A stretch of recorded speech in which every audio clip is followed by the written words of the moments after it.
2024, beauté, cosmétique, dermatologie, que s'est-il passé? Qu'est-ce que j'ai trouvé intéressant? Eh bien, on commence tout de suite.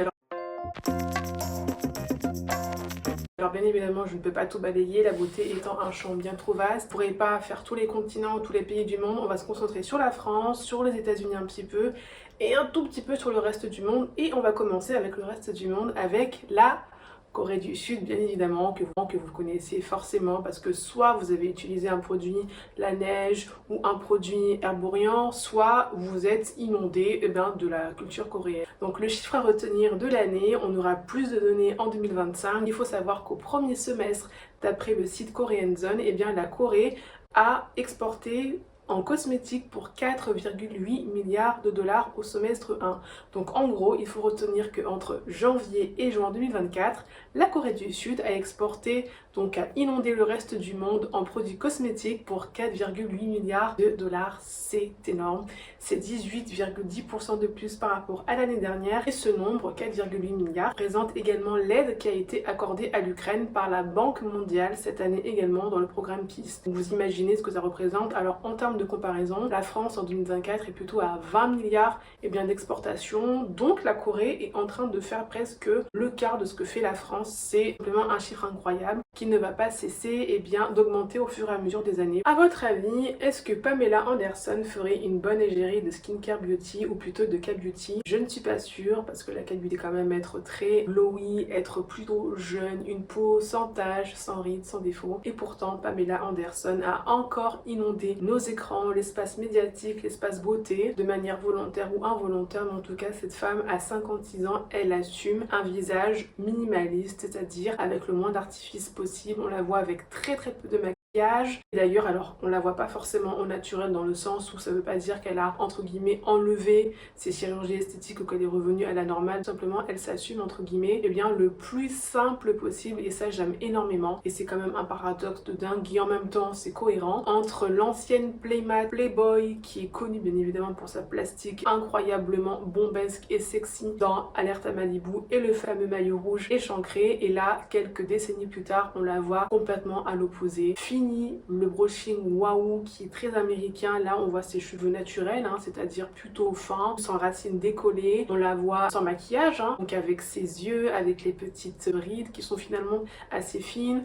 On la voit avec ses sourcils redessinés parce que malheureusement elle assume regretter avoir fait du botox puisque celui-ci aurait fait tomber ses sourcils. Donc on la voit dans un visage beaucoup plus minimaliste, sans artifice et c'est vraiment rafraîchissant. Je sais pas si vous vous rendez compte, vous allez dire oui mais nous on est français, on n'est pas tout le temps de maquillage, etc. Pamela Anderson, c'est une actrice américaine. Les États-Unis, premier pays de chirurgie esthétique, le pays du contouring, le pays du make-up et du brushing. Waouh, pour un effet waouh. On voit une femme et surtout un ancien sexe symbole. C'est pas juste une mannequin, c'est un mannequin playboy. Voir s'assumer en fait ce qu'elle est elle-même et je trouve ça très intéressant, d'autant plus qu'elle est la cofondatrice d'une marque de skincare, alors plutôt cosmétique skincare qui s'appelle Sensory si je ne me trompe pas, qui a vraiment comme credo finalement de promouvoir une beauté un petit peu healthy, une beauté vegan, plutôt viser le progrès que la perfection et une beauté qui vise plutôt à nous reconnecter avec notre soi intérieur, avec notre bien-être intérieur. Et je trouve que en termes de publicité pour sa marque, c'est très intéressant parce qu'on est plutôt dans une espèce de marketing soft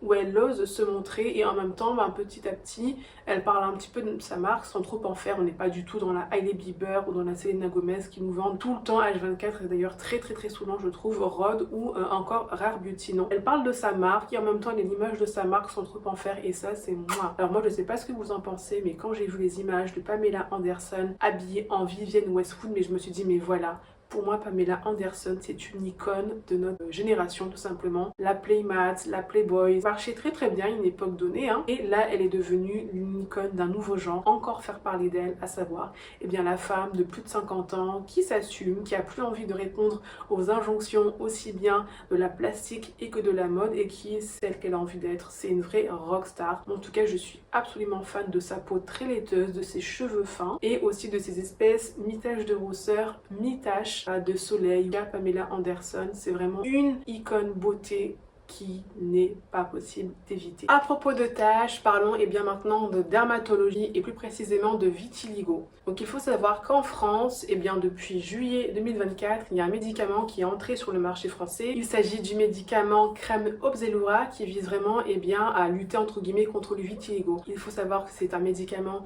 qui est produit par un laboratoire américain et que, nouveauté en France, déjà il est disponible, il est en vente en pharmacie et surtout il est pris en charge par la sécurité sociale à 65%. À savoir que ces médicaments, bien évidemment qu'on obtient sur prescription, coûtent quand même 850 € et quelques toutes TTC, donc c'est quand même un sacré coût. La sécurité sociale prend en charge 65% du coût de ce médicament, donc 35 € à la charge du patient. Alors c'est vraiment une avancée, je pense en tout cas intéressante, notamment d'un point de vue immunothérapie, puisque jusqu'à présent il faut savoir que le vitiligo ne se soigne pas comme ça, voilà, c'est pas, on prend pas un médicament comme on prendrait pour un mot de tête, il n'y a pas de vaccin ou quelque chose qui va venir arrêter. Pour rappel, le vitiligo c'est quand même une maladie auto-immune, dermatologique. La chose elle est toute simple, c'est qu'en fait, les mélanocytes, qui sont les cellules qui sont à la base de la production de la mélanine, donc ce qui va donner le teint de la peau, vont être attaqués. Et du coup, si on n'a plus de mélanocytes, ou s'ils sont défaillants, ou s'ils sont attaqués, ou s'ils disparaissent, la peau ne peut plus produire de cellules pigmentaires de mélanine, et ce qui va faire tout simplement cette apparition de taches blanches, donc la dépigmentation. Voici grosso modo ce qu'est le vitiligo. Donc je pense que c'est une nouvelle vraiment intéressante qui concerne bien évidemment le champ du médicament, de la dermatologie, bien évidemment que de la beauté. À savoir que cette maladie, le vitiligo, n'est pas irritante en fait comme peut l'être l'eczéma. Par contre ça peut créer bien évidemment une perception de soi qui peut vraiment être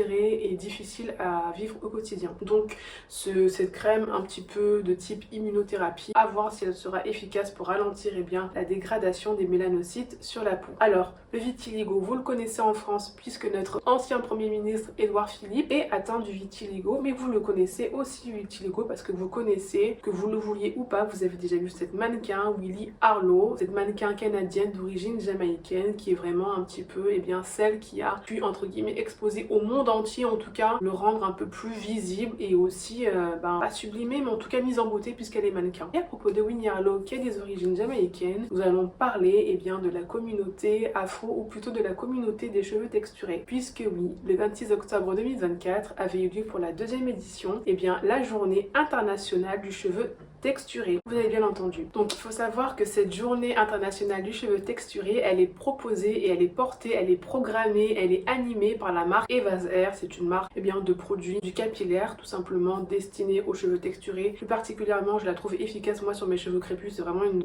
une marque qui est vraiment en train de requinquer mes cheveux. Et la journée était super intéressante. Je vous en parle parce que c'est vraiment important. Ça fait partie de la beauté capillaire. Alors il faut savoir que la journée organisée par Eva's Hair était sur une journée. Alors malheureusement je me suis pas levée en temps et en heure, ou plutôt j'ai cru pouvoir tout gérer, mais en fait je suis arrivée plutôt l'après-midi. Au programme il y avait vraiment des choses intéressantes, à savoir des intervenants qui parlaient de l'approche un petit peu ethnoculturelle du cheveu, de la préservation des longueurs, et on a eu aussi l'intervention d'un groupe de danse folklorique haïtien qui faisait des danses afro-caribéennes. C'était super intéressant. Je me souviens de la dernière danse, on était plutôt parti du côté du Nigeria, c'était super beau. On a eu également tout un panel en fait composé de personnalités publiques et de créatrices de contenu, donc majoritairement un public de femmes, et c'était super intéressant leur discussion autour de la perception du cheveu, de comment aussi elles géraient leurs réseaux sociaux, de comment elles avaient évolué, des conseils qu'elles donnaient. Et on avait aussi quelques personnalités du style soit des coiffeuses ou encore des pharmaciennes, des docteurs en pharmacie, toutes plus ou moins afrodescendantes je crois, ou en tout cas avec des cheveux texturés, donc bouclés, frisés, crépus. Et moi je trouve que c'était super rafraîchissant parce que c'était pour la première fois de ma vie que je voyais autant de femmes, majoritairement des femmes étaient présentes dans le public bien évidemment, vous l'avez compris, arborer leurs cheveux naturels, sans artifice, sans retouche on va dire, pour les dénaturer entre guillemets. On était je pense entre 700 et 700. Pourquoi est-ce que je vous parle de cette journée? Parce qu'elle est un petit peu aussi entre guillemets en lien avec ce projet de loi qui a été déposé à l'Assemblée nationale en mars et qui vise tout simplement à faire de la discrimination capillaire un vrai motif de condamnation, passable de de peine judiciaire. Et je trouve cette avancée très intéressante. Donc il faut bien comprendre que l'Assemblée nationale est d'accord pour faire un projet de loi en son sens. Ça veut dire qu'il y aura une avancée pour les personnes qui sont quand même victimes de discrimination capillaire. Alors majoritairement, principalement est mise en exergue, mise en avant les cheveux texturés, donc souvent qu'ils ont relié à l'origine culturelle, que vous soyez maghrébine ou d'origine Afrique subsaharienne ou caraïbéenne ou des mascareines plutôt océan Indien. Mais ça peut être intéressant puisque, alors je ne sais plus dans quelle proportion, mais il y a une étude qui disait qu'en Allemagne, les personnes chauves avaient plus de chances de ne pas trouver un emploi lors d'un entretien d'embauche que les personnes qui avaient des cheveux.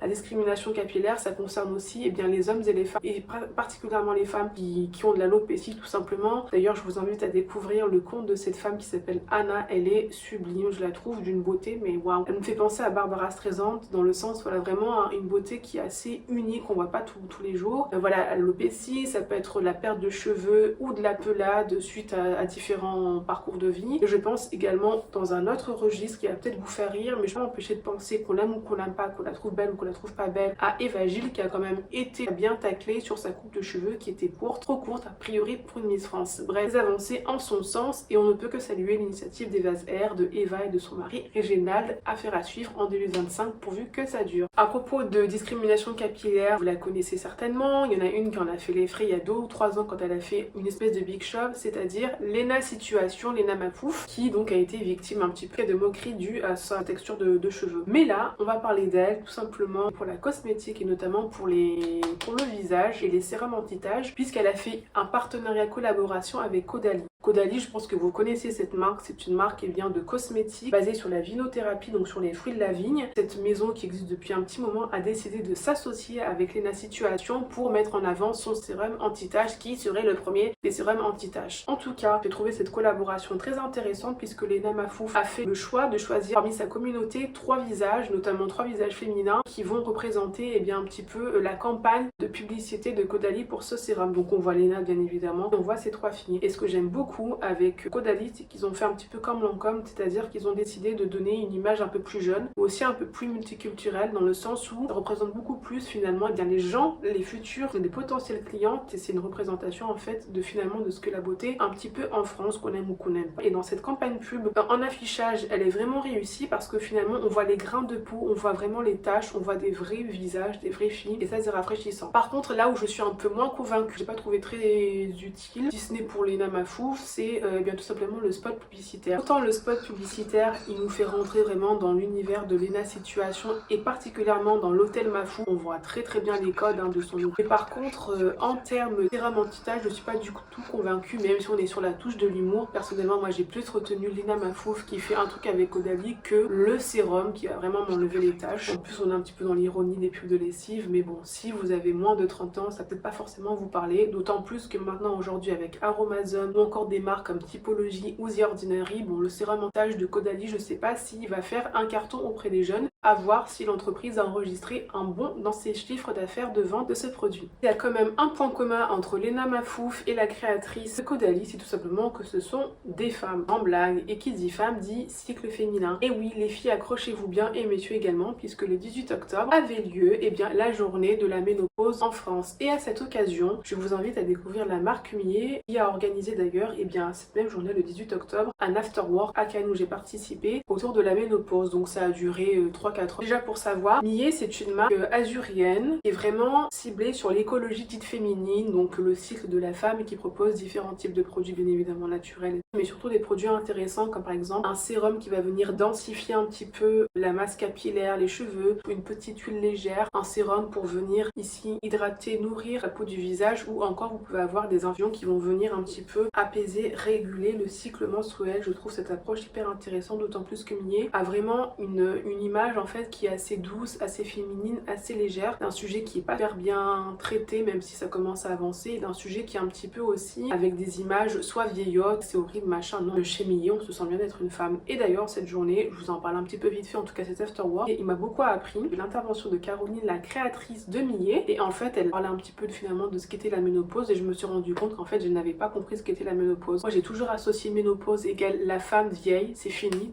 t'es une grand-mère de 90 ans avec des poils, mais pas du tout en fait la ménopause. Moi je l'ai surtout vu sur l'angle, ben ça y est, c'est la fin d'un cycle, le cycle producteur, il va se passer des choses, notamment la baisse de la progestérone, mais c'est pas la fin de la vie de la femme, c'était super intéressant. Nous avons également eu une super intervention de la très belle et très sublime facialiste Nathalie Dendura qui nous a fait en fait, qui nous a montré un petit peu quelques exercices pour eh bien prendre soin de son visage, lutter plus ou moins contre le relâchement cutané, lisser un petit peu les premières rides du visage. Cette femme elle est vraiment canonissime. Hein. Et ensuite on a fini l'afterwork avec un super buffet froid mais vegan. C'était vraiment tout vegan, c'était frais, c'était local, c'était super bon. J'ai trop aimé. Moi qui voulais me faire un Five Guys, ben franchement je suis restée sur mon buffet vegan et bien évidemment à la fin nous avons eu quand même un super tote bag d'une valeur de 45 € et franchement Caroline et son équipe ne nous a pas blagué, elles nous ont offert des super beaux produits. Donc les filles retenez et messieurs retenez et mesdames retenez, le 18 octobre c'est la journée de la ménopause et la ménopause qu'est-ce que c'est? Comme les règles, c'est un chamboulement à l'intérieur et mieux on le sait, on est préparé, mieux on se sent déjà à l'intérieur et ça se voit à l'extérieur. Je dirais la pub d'un certain yaourt. Et à propos de ménopause ou plutôt de préménopause, on passe 45 ans, je ne sais pas si vous connaissez Drew Barrymore. Donc Drew Barrymore c'est l'actrice qui notamment a joué la petite fille dans E.T. et qui est une actrice hollywoodienne qu'on connaît bien. Elle est là et depuis un petit moment elle roule sa bosse. Elle a notamment un talk show comme beaucoup de stars hollywoodiennes, comme beaucoup de personnalités hollywoodiennes. Elle a un talk show qui s'appelle The Drew Barrymore Show. Et ce que j'ai beaucoup aimé, un épisode, elle a décidé, elle et ses invités, et je crois aussi les deux tournages ainsi que le public ou une partie du public, de venir make-up free. Make-up free, c'est tout simplement sans make-up, sans maquillage. Alors vous allez me dire, oui mais arrête, encore tu nous parles de sans maquillage et tout. Oui en France on a l'habitude, on n'est pas maquillé, mais vous n'êtes pas maquillé, on n'est pas maquillé, je sais. Mais Drew Barrymore, une femme, je vous disais, une actrice hollywoodienne, Hollywood, États-Unis. Donc imaginez quand même un talk show. Elle a 1 million d'abonnés, je crois, sur YouTube. Alors c'est pas la plus grande chaîne de talk show, mais quand même, par rapport à ce qu'on a en France, c'est pas le même niveau. Imaginez-vous, au pays de la chirurgie esthétique, contouring, au pays du make-up, vas-y, en veux-tu, en voilà, au pays du brushing wow, comme je le disais pour Pamela Anderson, une émission avec des femmes, en plus des femmes qui ont plus de 40 ans, donc pour eux c'est déjà un âge canonique, sans maquillage. Et bien c'est tout simplement rafraîchissant et je pense que ça envoie un signal fort. Que Drew Barrymore, alors même si elle a fait une fois, elle se positionne quand même dans une certaine mouvance, faire une espèce d'appel d'air à tout ce mouvement un petit peu de naturel. On voit qu'il y a des petits signes, il y a peut-être quelque chose qui va vraiment se mettre de plus en plus en place. En tout cas, j'ai trouvé la proposition de cette émission très intéressante d'oser venir justement et bien sans phare dans une émission où notamment, normalement, on vient sous son plus beau jour, maquillé, fardé, sachant qu'en plus, elle prend le risque d'être repartagée sur les réseaux sociaux en mode pas de buzz, regardez la vieille femme et tout, elle est périmée, machin et tout. Alors je ne sais pas aux États-Unis comment est-ce que l'épisode a été reçu, s'il y a eu un pétage de score au niveau de l'audimat ou si finalement c'est passé un peu sous silence, mais en tout cas je trouve ça très rafraîchissant. Donne envie en fait, je pense, même moi en tant que jeune femme, de se dire mais en fait, vas-y, c'est normal d'être sans maquillage en vrai. Bref. D'ailleurs, il y avait Pamela Anderson passée au Drew Barrymore Show et j'aime beaucoup ces connexions qui se font de ces petits, voilà, de ces petites étoiles, de ces petites lumières qui s'allument de temps en temps sur le fait d'être une femme, d'avoir plus de 40 ans qui est quand même très jeune, mais finalement sur le marché des cosmétiques de la beauté est déjà presque l'âge de la retraite, entre guillemets, de voir ces femmes osent prendre le contre-pied dans un Hollywood, dans un pays, dans une nation des États-Unis où on est fardé, en veux-tu, en voilà. Ça ne veut pas dire que tout le monde va kiffer, mais ça veut dire que les hommes et les femmes qui vont se retrouver dans cette espèce de mouvement un peu sans artifice, être beaucoup plus fidèle je pense à ce genre de personnalité et ça peut vraiment être intéressant. À propos des États-Unis, avec un petit côté Frenchy, et je vous parlais de Garance Dorée, donc là on repart un petit peu plus sur les cosmétiques. Garance Dorée, si vous avez moins de 30 ans, moins de 25 ans, je pense que vous ne la connaissez pas, puisqu'elle est surtout connue depuis les années 2008-2010 parce que c'est quand même je pense la papesse du blog mode en France. Je sais que ça vous parle pas forcément parce que maintenant les influenceuses mode on n'en peut plus. Elle c'est une des précurseuses et donc Garance Dorée, elle est notamment connue pour ses illustrations mode et pour eh bien d'être une des figures de mode justement qui n'est pas journaliste mais qui va venir un peu rebattre les cartes de la mode en France. En même temps de ce blog sur la mode elle parlait bien évidemment de skincare et aujourd'hui le blog sur la mode il est un petit peu archivé on va dire et depuis quelques années elle se concentre sur la skincare. Elle a notamment lancé une marque avec son équipe qui s'appelle tout simplement Dorée. Donc quand vous voyez Dorée on est dans quelque chose d'assez simple et puis on se dit pourquoi une marque de plus, mais déjà si vous regardez 2-3 trucs il y a quelques petits signaux, à savoir déjà la couleur verte, Donc on a un petit côté French Pharmacy, même si c'est que de la cosmétique, hein, c'est pas du médicament. Quand vous regardez le logo, moi le côté un petit peu carré en forme de croix, bah, ça me rappelle en tout cas le petit logo qui signale les officines de pharmacie. J'ai trouvé intéressant, c'est qu'elle a sorti un baume en 2022, donc je m'en suis aperçue en 2024. Un baume spécial peau sèche, extra sèche, qui va venir bien nourrir et hydrater la peau. Et ce qui est intéressant, c'est ce petit macaron approved by la National Eczema Association. Donc pourquoi est-ce que je vous parle de ça? Pourquoi est-ce que c'est très intéressant? Il faut savoir que même si on est sur le marché américain et que Doré s'adresse principalement au marché américain, en tant que français, vous pouvez commander bien évidemment ce baume. Et c'est très intéressant parce qu'en cosmétique, on est assez encadré par ce qu'on appelle les allégations. Donc on ne peut pas prétendre qu'un produit cosmétique peut faire ci, peut faire ça, notamment en termes de dermatologie. Et normalement, si un produit est réputé anti-eczéma, anti-acné, c'est normalement censé être un médicament et pas un cosmétique. Un cosmétique ne peut pas se prévaloir d'avoir une action sur une spécificité ou une pathologie. Ce qui est très intéressant, je ne sais pas si l'équipe de Garance Doré ou si elle-même est concernée par l'eczéma ou si elle a dans son sillage des personnes qui sont concernées par l'eczéma, mais c'est qu'elle contourne cette allégation puisqu'entre guillemets elle se fait accompagner par une structure paradermatologique, à savoir ici l'association américaine nationale pour l'eczéma. Et en fait cette association n'a pas dit que c'était anti-eczéma. Cette association a juste reconnu que ce produit est accepté par eux-mêmes, par cet même organisme, pour dire que oui, on valide le produit, nous on le trouve intéressant. Voilà, donc c'est pas du médicament, mais par contre en mettant ce petit macaron, et bien ça envoie un message aux personnes qui ont de l'eczéma, aux personnes qui ont des peaux atopiques que ok, l'association américaine, même si on est en France, lutte contre l'eczéma, accepte ce produit et le rend valide, contrairement à d'autres crèmes qui ne le sont pas. Donc c'est un très beau détournement, et justement pour un produit qui a quand même une spécificité intéressante. Et d'ailleurs je pense que ce qu'elle vient de faire, je sais pas si elle se rend compte, je pense que c'est vraiment quelque chose dont les marques de cosmétologie devraient s'inspirer, parce qu'aujourd'hui être une marque de beauté, être une marque de cosmétologie et d'avoir du naturel, du bio, clairement c'est plus ce qui va faire vendre. Il nous faut autre chose, et jouer sur les spécificités dermatologiques ou sur des ingrédients phares, c'est ce qui va être la clé de démarcation. En tout cas moi j'aime beaucoup Garance Doré, elle est très bien dans la mode et je pense que dans la terre elle a un vrai avenir parce qu'elle a une vraie proposition intéressante, contrairement à certaines influenceuses qui nous proposent des marques de cosmétiques en marque blanche, Nolita, d'autres et j'en passe. Mais Garance Doré a vraiment compris quelque chose, donc si vous êtes une marque et que vous essayez un petit peu de vous démarquer, n'hésitez pas à vous faire accompagner ou à contacter ce que j'appelle moi une structure paradermatologique, parce que